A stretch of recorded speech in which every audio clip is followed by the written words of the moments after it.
Papakita ko sa inyo guys yung ano dito, yung underpass. Kasi pupunta ako dun sa kabila. Walang footbridge dito na malapit eh. So gagamit tayo ng underpass.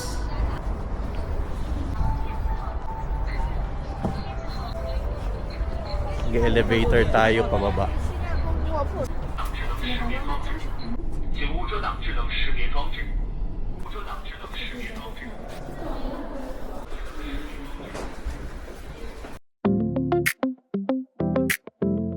Ba? Linis ng underpass nila.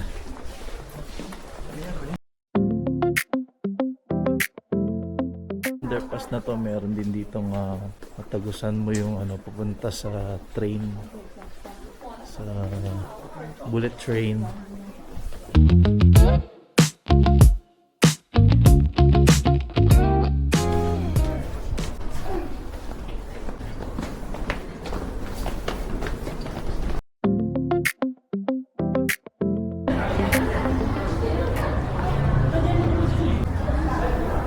Okay, dito na ako. Kanina nandun ako sa kabila eh. Ayan, dito na.